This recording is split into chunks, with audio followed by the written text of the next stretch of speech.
Welcome to Electronic Warfare 102, also known as Ewar Ship Fitting. This class is a follow-on from Ewar 101 and discusses the module types for Ewar in slightly greater detail. It also describes some Ewar fitting principles as well as some Ewar fitting examples. For this class, one assumes that you have a basic understanding of what Ewar is and what it's used for, as discussed in Ewar 101. You wish to learn how to fit an Ewar ship to eventually become an Ewar pilot. Hopefully you have learnt the skills that were talked about in Ewar 101, or perhaps if you haven't learnt them yet, you may have them in your training queue.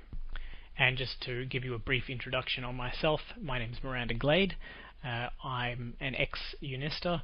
I was formerly a captain in the ILN as well as a mentor and teacher. I used to enjoy learning and teaching Ewar very much while in the uni. I've since left to join the Corporation of Noble Sentiments, which is an aggressive PvP corp and also an NBSI corp. So let's start off with a quick refresher on Ewar 101. There is tracking disruption, which affects turrets, and there are some Amar ships which are bonused for it. There is remote sensor dampening, which affects ship sensors, and some Glade ships give bonuses to it. There is target painting, which affects ships or targets, and there are some Minimatar ships which gives bonuses to it. And finally, there is electronic countermeasures, or ECM, which affects ship sensors, and there are some Caldari ships which give bonuses to it. So for tracking disruption, you will want to fit a tracking disruptor module. If you're an Amar pilot, you'll be interested in flying a crucifier or an arbitrator. Tracking disruptors are script-based weapons, so you'll want to fit it with one of the two types of scripts. If you want to orbit in close, then you'll probably want to use a tracking speed disruption script. Otherwise, if you want to be far out from your target, you'll want to be using something like a disruption range script. In either case, you will want to carry both scripts.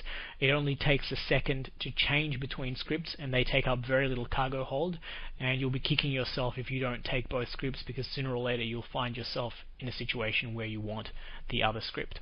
Remember also that scripts aren't consumed when you use them, so after you've finished using it, you can take it out of the module again, and you can keep reusing them as many times as you wish. You do, however, need one script per each module that you want it to use at a time. So if you've got 4 tracking disruptors, you'll need 4 of each script. As for knowing when it's active, it'll be very obvious. There will be a horizontal bar that shows up below the target, similar to the horizontal bar that sometimes shows up at the bottom of your heads-up display when one of the NPC rats uses an Ewar module on you.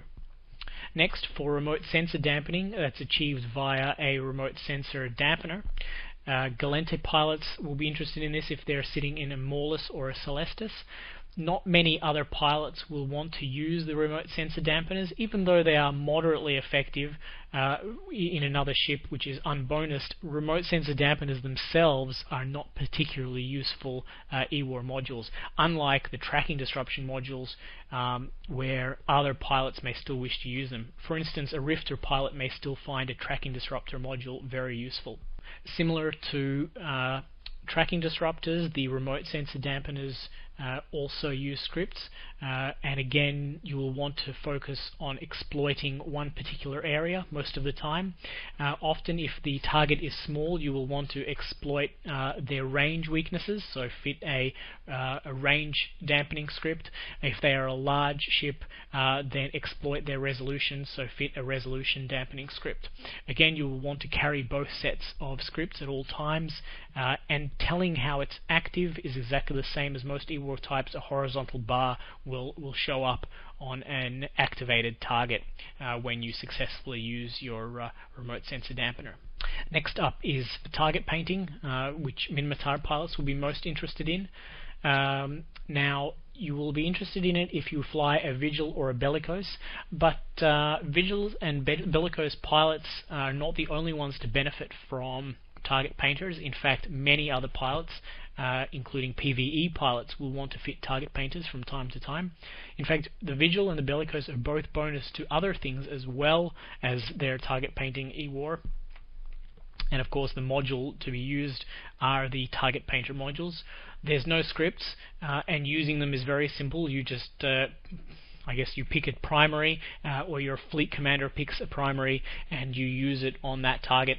And telling when it's active is really easy, because not only do you get the horizontal bar show up, but you also get this big red beam between yourself and whatever it is that you're target painting. Last but by no means least, we get to electronic countermeasures, or ECM. If you are not flying a bonus ship, there's very little point in using ECM, so that usually means, for most intents and purposes, we talk about ECM pilots sitting in a Griffin or a Blackbird. There are obviously also Tech 2 variants of these ships, and there is also the Scorpion with its Tech 2 variants, but for the moment we will be focusing on just the Tech 1 frigates and cruisers. There are effectively 4 kinds of ECM modules. These include the ECM multispectral jammers, which are modules which have a moderate chance of jamming a target, but they don't have a huge chance, and they take a lot of cap. Then there are the ECM racial jammers, which are a little bit more effective, or a fair bit more effective than the multispectral jammers, but they are targeted towards specific races, and they are far less effective against the races which they are not designed for. They also have longer range and have lower capacitor cost than the multispectral jammers. Finally, in the third group, there is the ECM burst jammers, which behave a little bit like a smart bomb, and they are non-targeted. They also have very little chance of being successful, and people who are flying Ewar ships tend not to use them. And finally, we get to the signal distortion amplifiers, which are low slot modules intended to increase the effectiveness of something like an ECM multispectral or ECM racial jammer. When we talk about the racial jammers are intended to work against the 4 types of sensor type for each of the races, which in the case of Amar is radar type sensors, Caldari have gravimetric sensors, Galente have magnetometric sensors, and Minmatar have LiDAR sensors. One of the things which is made a little bit easier when using ships' ECMs to match up against the enemy sensors is to match the color of that race with the color of the jammer to use. So jammers to use against Minmatar ships are the red jammers, also known as phase inverters, or the Galente ones look green, also known as ion field. The Caldari ones have this darker blue color as opposed to the Galente greeny blue, also known as spatial destabilizers. And the Amar have a golden color, also known as white noise jammers. There is also an excellent article on the E-UNI wiki, which is the alphabetic ship list, which then links to a very good PDF file which contains all the ships in EVE, as well as a color. I guess their names are colored in, so you can quickly identify which race they belong to, and therefore which jammer to use against them. That's not to say that you can't use an off-racial jammer against any ship. It's just that your chances of a successful jam are reduced. At this stage, it's important to discuss how the chances for ECM jamming work. Basically, there is a probabilistic calculation that's run every single time you try to activate a jamming module on a target, which compares the sensor strength of the enemy ship against the jamming strength of your ECM module. Your jamming strength takes into account not only the basic the value that the module has, but also any bonuses that you get from skills, or from your ship bonuses, or from things like a signal distortion amplifier, or any relevant rigs that you might have as well. And then it's basically one number divided by the other number to give a probability on the jam. So for instance, if your final jam strength is 10 and the enemy's sensor strength is 20, then you've got a 50% chance of scoring a successful jam. And if you do get that successful jam, then it's 100% effective, but if you don't get the jam, it's as if you never even activated the module in the first place. Except, of course, your module has to run through a cycle and you lose the cap. But telling when it's active is just like the other E-War types. A successful jam will show up just like any successful E-War as a horizontal bar at the bottom of that icon for that ship.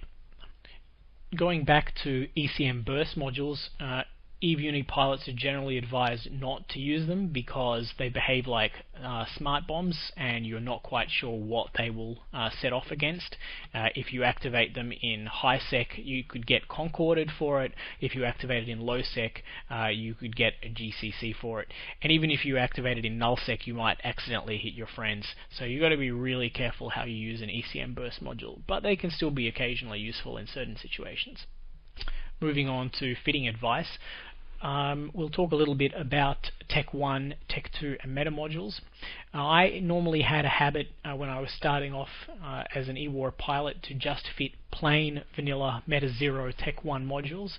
They help you understand how the modules work, and they're usually quite cheap and easy to find in the EVE University hangars. You can also buy Meta 1 modules if you wish. They can sometimes be a little bit more effective or easier to fit, and in fact they are sometimes cheaper than the Tech 1 Meta 0 modules. As you move on to Meta 2 and Meta 3, they can be a little bit more expensive, but a little bit easier to fit, or perhaps a little bit more effective with longer ranges or something like that. Meta 4 tend to be the best, as good as Tech 2 modules, sometimes even better, and easier to fit, but they can be extremely expensive. Meta 5 is of course the same thing as Tech 2. They can be hard to fit, they need higher skills, but they tend to be cheaper than Meta 4. EVE University's regulations considering Tech 1 and Tech 1 frigates and cruisers and rigs tends to change, but putting rigs on a cruiser for E-War can definitely be useful. I won't talk about the rigs that are available in this class, but once you understand how the modules work, you might find that fitting a few or a couple of rigs onto your E-War cruiser can be very effective to boost the power of your modules, or to, in some cases, improve your locking range. If your E-War frigate or cruiser can fit drones, you may wish to also fit E-War drones, or in fact, if you're not flying an E-War ship, you may still be interested in using E-War drones, particularly ECM drones. ECM drones are useful to pilots of all sorts, not necessarily Caldari pilots and not necessarily E-War pilots. Normal damage dealer pilots flying in a battlecruiser may choose to fit ECM drones to help them jam a target. Great thing about ECM drones is that they're non-racial, so you just launch them into space, you put them on the target. They have a small chance of getting a successful jam, but if they do, they can be very useful. All four E-War drone types are related to the four races, similar to the modules themselves, and all four E-War drone types come in three sizes. They come in the small drone size, which usually have a 300 suffix to their name, the medium-sized drones, which usually have a 600 suffix, and the 900-sized drones, which are the large drones. Now to talk a little bit about ship fitting strategies. When fitting up an E-War ship, be it an E-War frigate or an E-War cruiser, your first consideration should be E-War itself, and that is to try and put as many E-War modules into the mid-slots. Now you'll have some things competing with your E-War modules for those mid-slots, and that may include things like sensor boosters, or micro-warp drives, or afterburners, or even shield tank. Keep in mind that things like micro-warp drive or shield tank are particularly bad because they are going to cost you not only mid-slots but also capacitor, but in certain cases you might find it unavoidable to fit those modules. These ship fitting strategies are more about giving you general advice and helping you understand why things may be useful or why things may be problematic, more than giving you any hard and fast rules about what you must or must not do. Of course, your second consideration should be modules to help you be better at performing your Ewar task. So that may include things, as I said before, like sensor boosters to help you lock further and be able to keep a greater range, or micro-warp drive or afterburner to help you maneuver around the battlefield, or may include things like signal distortion amps for ECM pilots, which goes in your low slots. There are some other low slot modules as well, for increasing your locking range. And then finally you'll want to put modules in there to keep your ship alive. Now there's several ways to do that. You may focus on armor tank, for instance, so fitting plates in your low slots, or you may wish to focus on speed tank, so put agility related modules in your low slots. Of course, when you fit agility mods, try not to fit something like inertia stabilizers, because not only do they increase your agility, they also make you a bigger tugger and therefore easier to hit. Now that's really the only things you want to focus on, other than your high slots, of course. And now some people choose not to put any weapons whatsoever in their high slots. I've seen successful Ewar ship fittings which only include salvagers in the high slot. The advantage of that is that it encourages you not to use any offensive weapon whatsoever, and encourages you to use just your Ewar. The other advantage is that your high slot modules aren't competing for your attention or your cap during a battle. So things like missile launchers or rocket launchers, perhaps fitted with defenders or friend or foe missiles, can be useful. You can also try to do some damage if you wish. Some people do fit things like blasters, even though they use cap, just to be able to swat enemy drones or to be able to take out tacklers that may come too close. It does make sense to occasionally fit modules which helps you defend yourself against someone who may get close to you, but in general you should be avoiding having people get close to you in the first place, and we'll talk about Ewar piloting in Ewar 103. The final comment on fitting strategies for an Ewar ship is really just to remember that you're focusing on putting together an Ewar ship, and therefore that means not putting together a damage dealing ship and not putting a tackler there. So you want to focus on keeping your ship good at what it does best, and not trying to get in close to the heat of the battle. Later on, if you try to do solo work or you start to fly more complex ships in slightly different scenarios, then you can switch to doing things like a little bit of damage dealing or a little bit of tackle, but for your early Ewar ships, focus just on doing your one task and doing it well. There are some great examples of fits on the E-UNI wiki under the headings of the basic ship and skill guides.